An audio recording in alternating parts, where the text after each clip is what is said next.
Hello everyone, कैसे हो आप लोग। आई होप आप लोग बहुत बहुत अच्छे होंगे। तो आज आप लोगों के लिए बहुत ख़ास वीडियो लेके आई हूँ। आज की वीडियो है कि जो डिलीवरी के बाद में कौन सी ऐसी 3 चीज़ें हैं जो कि हमको बिल्कुल अवॉइड करनी है। अगर आपका सी सेक्शन हुआ है तब तो आपको कुछ दिनों के लिए ये सारी चीज़ें बिल्कुल ही छोड़ देनी है, और अगर आपकी नॉर्मल डिलीवरी भी हुई है तब भी आपको ये 3 चीज़ें बिल्कुल कुछ दिनों के लिए छोड़ देनी है। और अगर लाइफ में भी थोड़ी बहुत अगर कम कर पाएँ तो कोशिश करिए कि हाँ, इन सब चीज़ों को कम करें, क्योंकि बहुत सी ऐसी 3 चीज़ें हैं जो कि हमको दिक्कतें देती हैं, पर तब भी हम लोग अपनी लाइफ में उनको बहुत ज़्यादा इम्पोर्टेंस देते हैं। तो चलिए बताती हूँ वो 3 चीज़ें कौन कौन सी हैं जो कि आपको डिलीवरी के बाद में बिल्कुल भी नहीं खानी है। चाहे आपका सी सेक्शन हुआ हो, चाहे नॉर्मल डिलीवरी हुई हो, इन दोनों में से कोई भी हुई हो, तो आपको 3 चीज़ें वो कौन कौन सी हैं बिल्कुल ही छोड़ देनी है कुछ दिनों के लिए। फिर आप धीरे धीरे से शुरू कर सकते हैं, और थोड़ी धीरे धीरे से भी आप शुरू कर रहे हैं तो बिल्कुल थोड़ी ही इनको अपनी लाइफ में इम्पोर्टेंस दीजिए, ज़्यादा नहीं देनी है।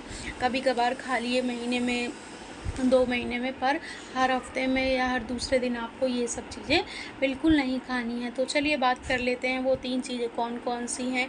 सबसे पहले हम बात करेंगे कि डिलीवरी में कौन सी चीज़ें हमें अवॉइड करनी है। पहली है गैस बनने वाली चीज़ें, क्योंकि आपकी डिलीवरी हुई है, अगर सी सेक्शन हुई है तो पता है टाँके हैं, अगर गैस पास नहीं हुई तो कितनी ज़्यादा दिक्कत बढ़ सकती है। अगर वॉशरूम आप नहीं गए तो कितनी ज़्यादा दिक्कत बढ़ सकती है। तो आपको गैस बनने वाली चीज़ें नहीं खानी है। आपको अच्छे से पता होता है कि आपके शरीर में कौन सी ऐसी चीज़ है जो कि आपको गैस बनाती है, तो वो आपको बिल्कुल ही अवॉइड करनी है, क्योंकि टाँकों के टाइम पे बहुत प्रॉब्लम होती है अगर गैस पास नहीं होती है।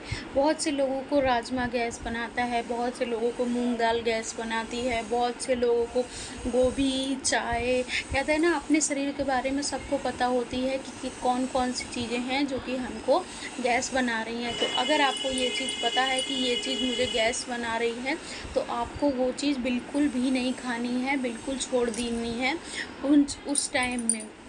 सेकंड चीज़ है कि शुगर वाली चीज़ें आपको मीठा नहीं खाना है, क्योंकि मीठा भी आपको ब्रेस्ट मिल्क के लिए, अगर आप ब्रेस्ट फीड करा रहे हैं तो बहुत ज़्यादा दिक्कत हो सकती है। और वैसे भी आपको डिलीवरी के बाद में मीठा कम ही कर देना है कुछ दिन के लिए। आप जो लड्डू खा रहे हैं डिलीवरी के बाद में वो आपको फ़ायदा करेंगे, आप वही खाइए कुछ दिन।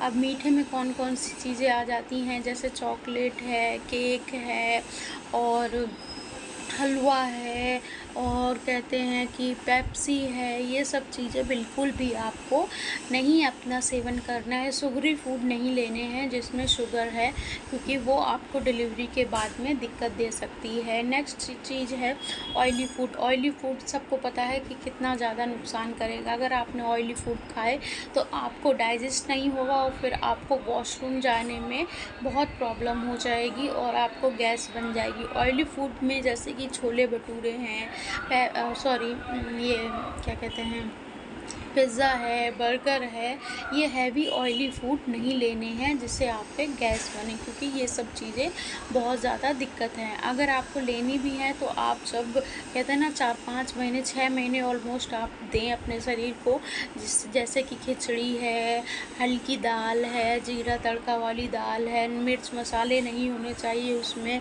और मूंग की दाल नहीं, सॉरी, ये दलिया है, ये सब चीज़ें आप हल्की हल्की लें जिससे कि आपको सारी चीज़ें डाइजेस्ट हो जाएं। तो चलिए, अगर आपको ये वीडियो पसंद आए हो तो लाइक कीजिए, कमेंट कीजिए, और शेयर करना बिल्कुल भी मत भूलिए। अपना ध्यान रखिए, अपनी फैमिली का ध्यान रखिए। Take care, bye, Radhe Radhe.